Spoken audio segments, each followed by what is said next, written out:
Welcome to the Podcast Interview Marketing Show. Today, we're diving into one of the most powerful yet overlooked aspects of making a lasting impression on your audience: how you present yourself on video. With video now being a part of nearly 90% of podcasts, looking and sounding professional has become essential. It's about more than just hitting record. It's about creating a setting that communicates your expertise before you even speak. I'm thrilled to introduce my guest and my friend, Junaid Ahmed, the home studio architect.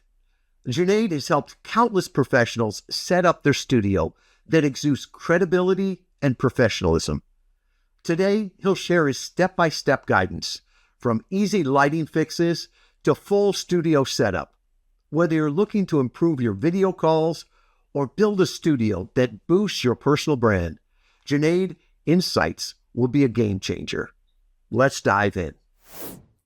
Hey, as people talk about podcasts, they often think audio. Well, you can think all you want. The data says that 90% of podcasts today include video.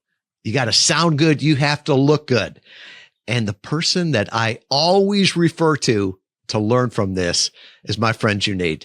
Junaid's the home studio architect. What's ordinary to him is amazing to others. Junaid, welcome. Tom, thank you so much for that warm welcome. I've never heard it that way, but super excited to be here. Thank you so much again. Well, you and I had a discussion last year. I think it was before I was redesigning my office. And it was one of these things where I would never consider going on a podcast without a professional microphone. But what I realized is that, more and more video is out there. So I want to look professional on my video. And I learned so much from you that we started to have that conversation on how to make that possible. So can you talk a little bit about what you see, right? The expertise and being seen as an expert in video.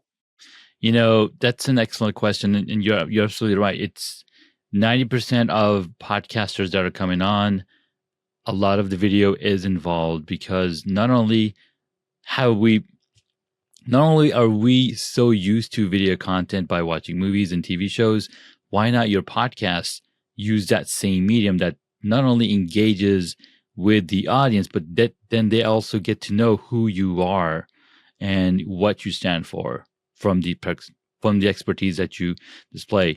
Now, what's really beautiful about video at home is that it carries on that same professionalism through the video format. And if you have if you've spent the time with the lighting, with the audio, with the microphone, with the audio treatment and the camera in your space, it shows that you care about the audience. It shows that you care about the people that are coming on the other side to talk to you.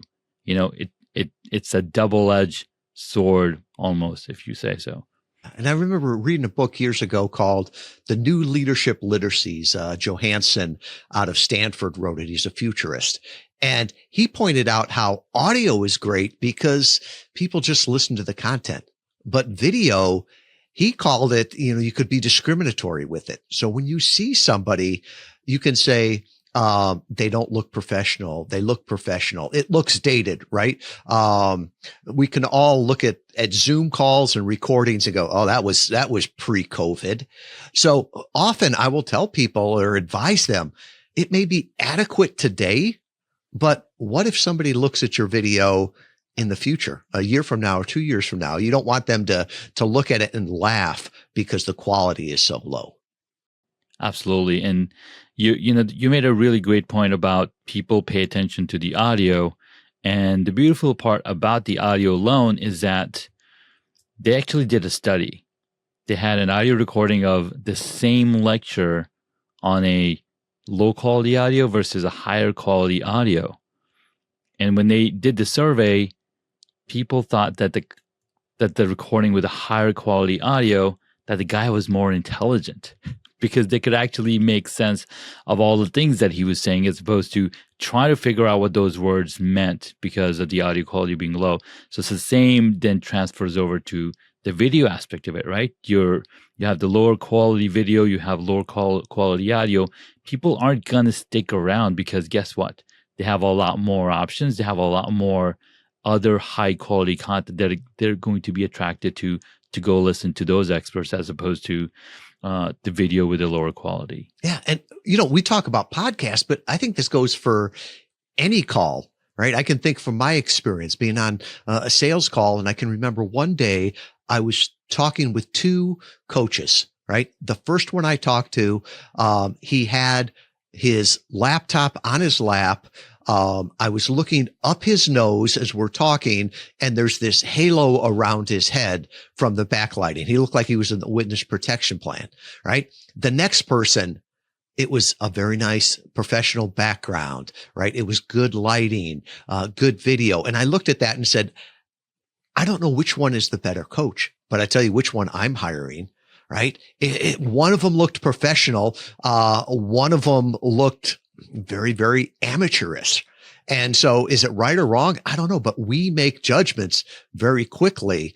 And we want to do everything we can in order to influence that.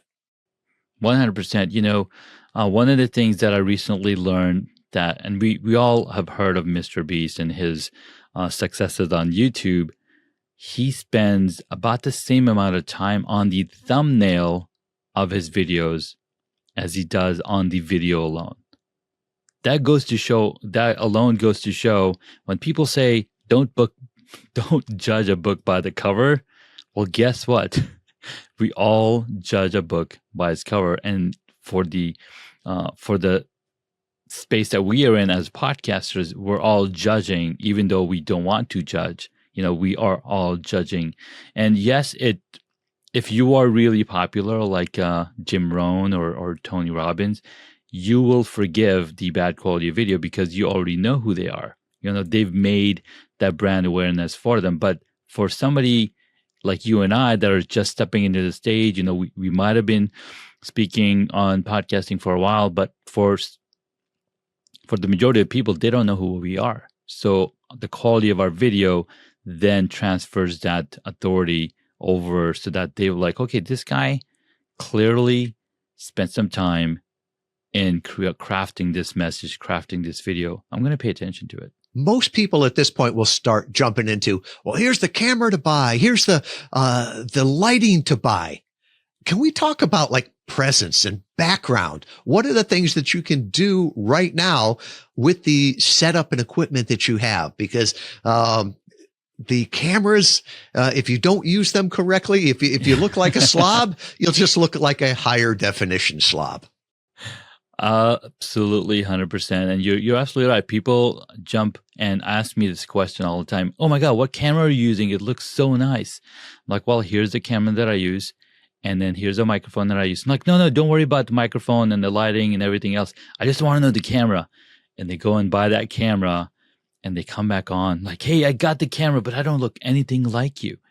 Like, well, you didn't listen to the rest of the ingredients that I was telling you to make that cake, because if you just have flour and nothing else, guess what? You are not going to be able to make that cake. You need all of those ingredients to come together. Then you got to put it in the oven at the right temperature. Like, there's so many different variables that go into crafting a space like this.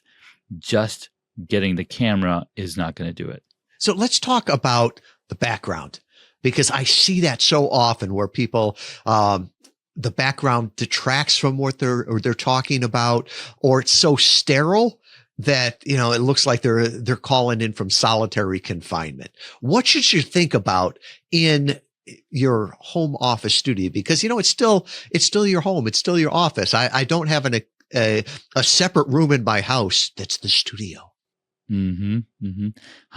So a few things that I like to talk about and share in that studio design is that what are you trying to convey to the audience that are watching your video? Who are you as a person? Are you an expert? Are you a professional? Are you an author? Are you an entrepreneur?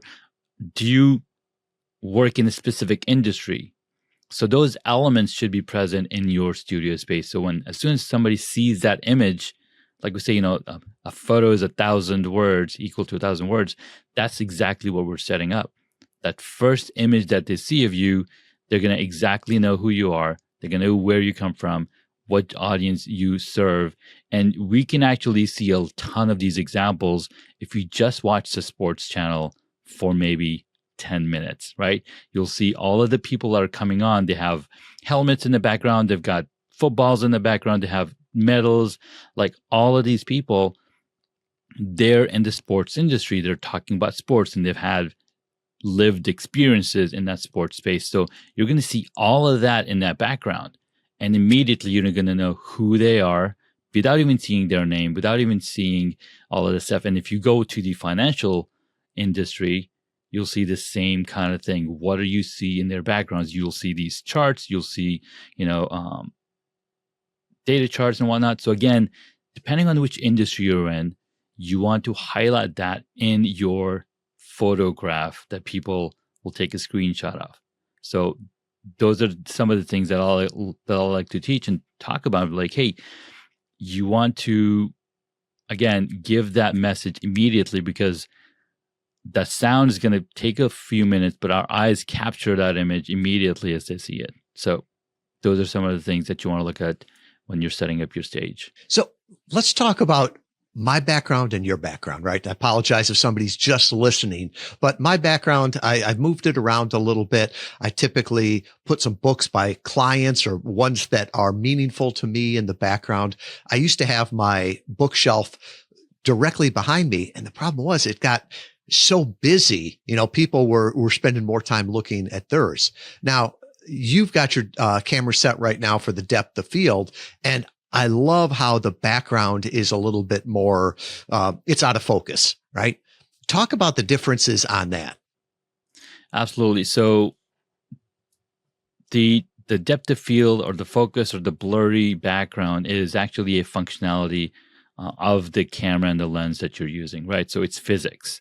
Depending on which lens you're using and which f-stop is set up to, you're going to see either it being in focus or out of focus. So if I were to I know we're talking about video, but if I were to change the f-stop, you'll see a lot more of what's in my background. I have this bookshelf with some lights shining on it. I've got some action figures from Star Wars. I've got some posters in my room that are showcasing the Avengers and the Justice League, because I'm into superheroes, I'm into Star Wars, I'm into these toys because my podcast is called Hacks and Hobbies, right? So it's in line with what the message that I'm putting out there to the world.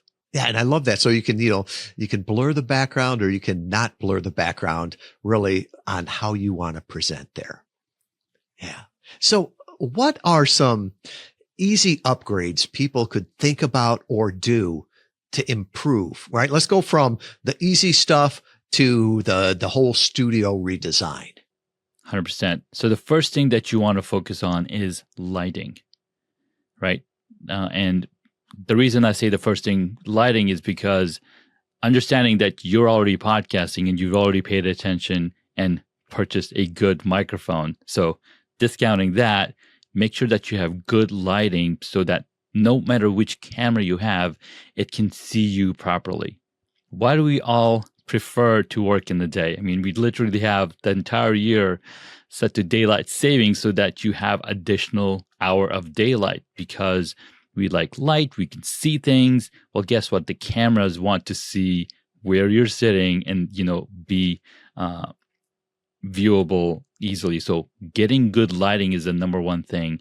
And if you don't want to spend any money on lighting, guess what? We all have free lights with these large windows. So make sure you're sitting in front of a window and not behind it, like not have a window behind you, because that's going to, again, take away from the talent that you are. You want the distraction to be out of that shot. So make sure there's nothing distracting like a door or a closet. Sometimes there's closets, but make sure that there's no light sources coming into the camera to take away attention from you. So that's the number one thing. Yeah, and I love how you say, control it. And this is a struggle that I had because we live out in the middle of nowhere. We don't have a lot of drapes on our windows, right? And I used to have to get up. I loved the winter because it was dark and I could control the lighting and it was consistent. Once the sun came up, it's like, well, some days it looked different. Was it cloudy? Is it sunny? So controlling that, with that. The other thing too is the background. You talked about having the window behind you. After doing this for 10 years, I have seen and heard horror stories, right? We follow up with all the hosts and the guests after interviews. And I remember one host telling me, it looked like there was a ghost behind them. And I said, what do you mean? Well, they had a window behind them. They had shears and they had closed it. And I don't know if it was a sunny day or what, but there was like somebody mowing the lawn or a gardener kept walking back and forth. And he's like, it looked like a ghost. The other thing is if people have a window behind them, I'll always ask them, what floor do you live on? Right. And if you're on a higher floor, that's fine.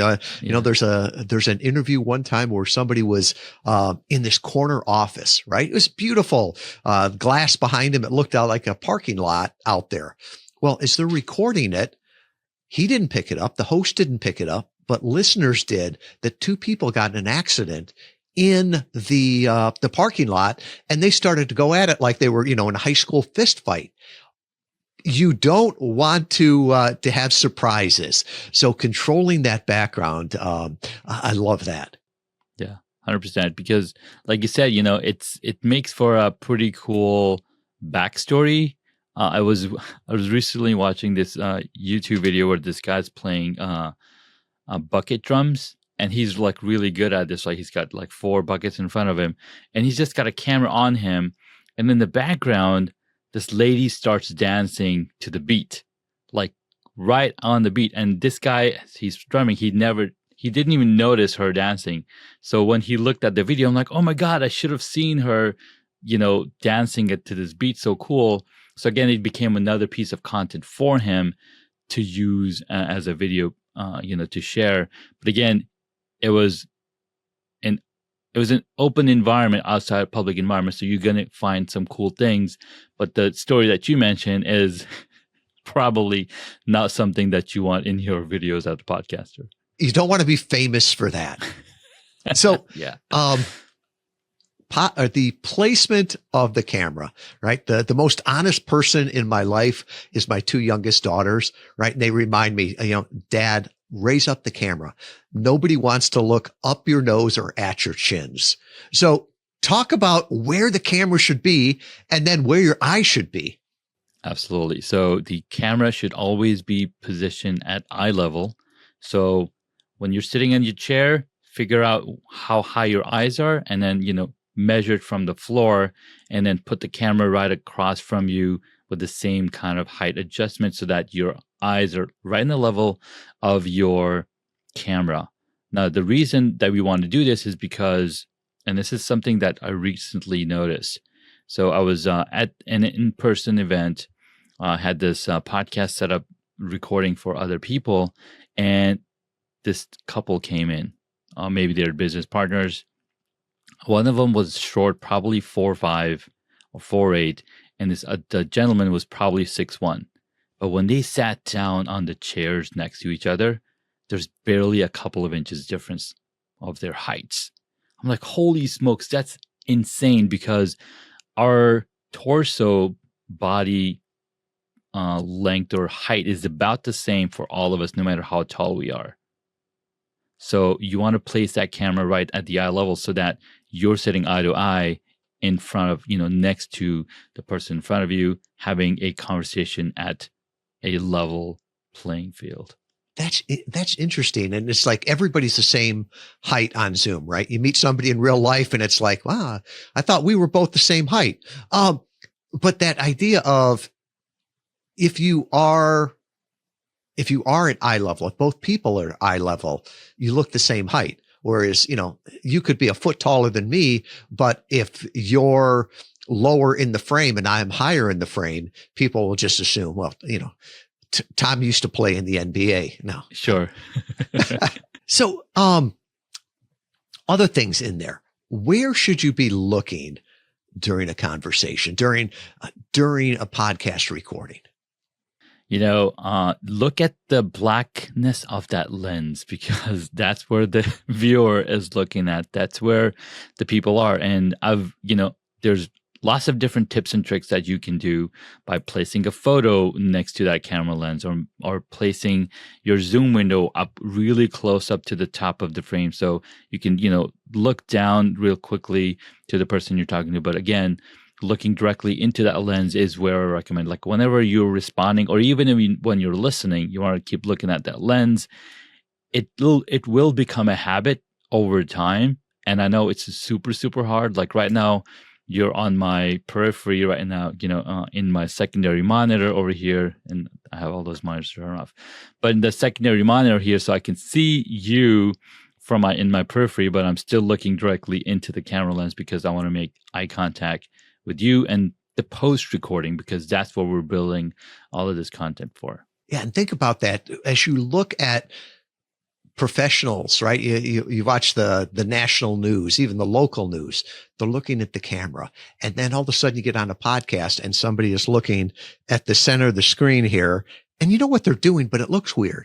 Or even worse, where they've got it on a different monitor and they're looking like this. And it's a disconnect. Right? Something is different. And if we're going on sales calls, Zoom calls, webinars, podcast interviews, to build trust, you got to look at the people, and you don't want that disconnect there. How about teleprompters? Because some people have them, other people don't. What's your thoughts behind those?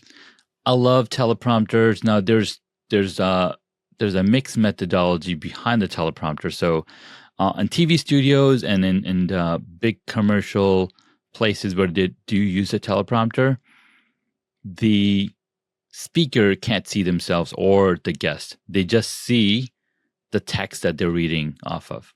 But in this era of post-pandemic, during the pandemic, the teleprompter became a confidence monitor where you could see the entire list of Zoom people, the entire gallery of Zoom window on this teleprompter monitor, so that you're making eye contact and see the reaction of the people that are on the other side. So teleprompters are a number one recommendation on my list. Get one if you're going to be guesting on podcasts, or if you're looking to host a podcast or a webinar. Having that teleprompter is going to help you so much, because you can bring up notes, you can bring up messages, you can bring up all sorts of things, so that you can communicate that clearly, where you are. It's going to keep you on track with your podcast. It's going to keep you, very tight with the messaging as well. Interesting. Thinking of it as a confidence monitor rather than a teleprompter, right? And so full transparency here, I use it as a teleprompter if I'm doing a video and it's got to be tight and a script, right? And it's so easy just to pull up the words, look into the teleprompter and read it, right? Saves me a lot of time there. And you got to get used to it, right? You can sometimes see people when they move their head as they're reading, right? You get used to it. But during conversations like this, I love that idea of the confidence, right? You're confident, you're looking at the person, and after a while, it just gets very, very natural. Yeah, and it gets natural, and then you see the reaction on the faces, and you're having even more fun than just looking into the black of a lens. So having that teleprompter helps make that human connection too. And I know you're not supposed to ask timely questions on a podcast interview because it's evergreen, right? Timely and timeless. But I got to ask this. What's your favorite teleprompter right now? Because I know what the one changed my life. Yeah. So for the longest time, there's been a ton of different teleprompters around. People have been putting them together, to buy a teleprompter separately, the monitor screen separately, and then you got to make all the adjustments. But very early in 2024,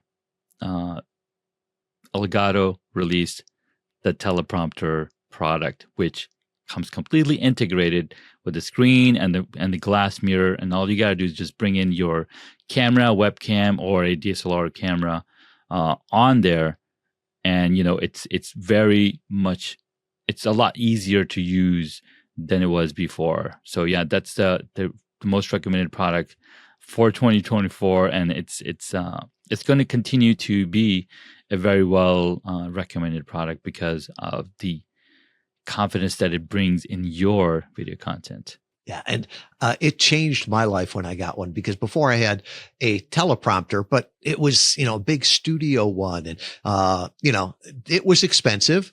Then the iPad underneath it that ran it, that was expensive. And it was so big that as I was reading, it would start like this. And the Elgato was really plug and play. And I don't know, it's been a while since I bought it. I think it's like $250. Great. It's about great $250, $280. Yeah. Yeah. And it even acts as if I'm not on a call, it acts as a extra monitor and just pull the calendar up there.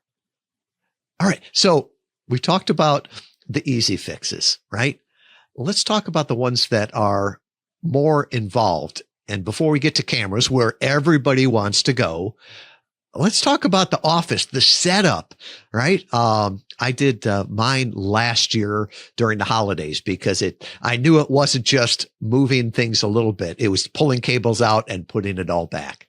So one of the things that I recommend is, depending on where you are set up, having stuff mounted to your desktop is going to save you a ton of time, ton of space on the floor too. Now, I have 4 kids, and they're coming in here playing all the time. And when I started earlier, a few years ago, setting up my space, I had tripods and light stands all over, right? And I even damaged one of the lens because the camera was on a tripod, and then I was like lowering my desk and didn't realize that the lens were like right beneath the part of the table. So regardless, you want to make sure that you're mounting these cameras, mounting your lights, all of the things that go on your desktop, so that it's plug and play, it's easy to go, and you can easily put it away, and also reduce the friction. So that's a little bit on the hard side. It doesn't take a lot, longer time. You just need to dedicate that or invest that additional time in the beginning to make sure everything's lined up. Just like you said, you spent the holidays last year to get everything lined up, make sure that if there's any troubleshooting you have to go through that. There's tons of YouTube tutorials and YouTube videos out there. So having stuff mounted on your desktop is the number one thing. Now, making sure that desktop is also height adjustable, because, as somebody who's health conscious, you want to make sure, hey, sometimes you just want to stand and work and talk and whatnot. And so when you have your cameras mounted on your desktop, you could easily stand up and still be in the same frame, because you've thought all of that through when you're setting it up. I learned so much from our clients. One of them always says, sitting is the new smoking. And then there's another one that I always love to see people's behind the scenes. And maybe I'll put some pictures of mine looking the opposite way here. But I mentioned how beautiful his studio was and everything like that. And he laughed and he's like, yeah, I just had to pick up the toys. So what do you mean? And they had a family room there with a bookshelf on the back, and he had intentionally set up his office so that it was behind 2, French doors, something like that. And when you opened that's what his office was. And it was deep enough to have his desk, to have his filing cabinet down there. Like you said, it was a stand-up desk, but everything was bolted on it, the lights, all the rest of that. So when he had this closet of an office, when he opened the doors, he got to benefit from the entire room. When he was finished with that, the doors closed and it became a playroom. So that creativity is such where I think some people, when they hear home studio, they're like, oh, I got to give up a bedroom. No. Yeah, no, not at all. Not at all. I mean, in some of the setups that I've done, like I mentioned, mounting everything on the desktop. And if you have wheels on that desktop, there's only one cable leaving that entire setup. And just unplugging that one cable, now you can wrap it up and store that away, like you said, in the closet or in the corner. And then you can move that around just to, hey, have a little maybe different background kind of look. Again, it all comes from you thinking through and strategizing this, as opposed to, oh my God, I'm going to do this. But then you have a call in 20 minutes. I'm like, that's not going to work. You just got to spend a little extra time on that, just like we strategize for our businesses and, podcast recordings that you schedule ahead of time. Do the same thing and spend time in setting up your space. Well, so we've gotten to all the background, right? And I think if you do all of that right, you're probably 90% there. But everybody wants to start with that 10%. Talk a little bit about cameras, right? That's where the big money is and where people think all the results will come with, right? If I just had new golf clubs, my game would be better. Probably not. And the camera won't do the same thing. But once you've got the fundamentals down, let's talk about cameras. Absolutely. So cameras have a huge advantage. And over the years, we've gotten better and better cameras. Especially during the pandemic, a lot of companies are now designing cameras for the entrepreneur space. There's a OBS Spot, there's the Logitech Brio. These cameras have the higher end 4K sensor. Now, one of the reasons why I recommend a mirrorless camera or a camera with a larger sensor is this fact right here, and I'm holding up a little box here with a little yellow dot on it. Now, this yellow dot is the size of the sensor that is on most webcams, whereas this entire black box is the size of a sensor relative to the webcam. So again, you have a larger surface that's capturing the light, that's capturing your image. So even if you're on a Zoom call, because that source image is such a high resolution, when it's compressed and goes over the internet to the other side, guess what? Because it's really high quality to begin with, it's going to come out high quality on the other side, even though it's squeezed and coming through the lens. So my recommendation is, and in my book I talk about these. You start with getting good at speaking in front of the camera. And so that's the number one thing that I recommend. Even if you have nothing at all, you just have your smartphone, and I call it the $1,000 camera. If you have that $1,000 camera in your pocket, you want to practice as much as you can to get over the fear of speaking in front of the camera. And when you do that, and I know a lot of the people listening to this have experience to speaking in front of the camera, getting a higher level camera will only 10x your presence to the audience that's listening to you and listening to your content. Oh, that's awesome. And as we all level up, right? We level up our content, we level up our connections and the relationships. Think of the fundamentals here, right? If you're doing the fundamentals right, then you can build upon that. Just a new tech or a new gadget's not going to solve all the problems. Junaid, what's ordinary to you is amazing to others, right? I hope people learned a lot from this, and not only learned, but will put it into action. You mentioned how you work with people in your book. Can you tell us a little bit more about that and how people can get in touch with you? Absolutely. So the book is called 7 Stages of Home Studio Evolution, and it takes you through that step-by-step of you getting comfortable in front of the camera. Start with your smartphone, add a little microphone, level up your lighting. So I talk about all of the different ingredients that go into helping you set up a nice space so that you can stand out in front of all of the other content creators creating content, right? So going from novice to novice is where we all start. Then you become a hobbyist when you purchase a microphone because, people can now actually hear you properly.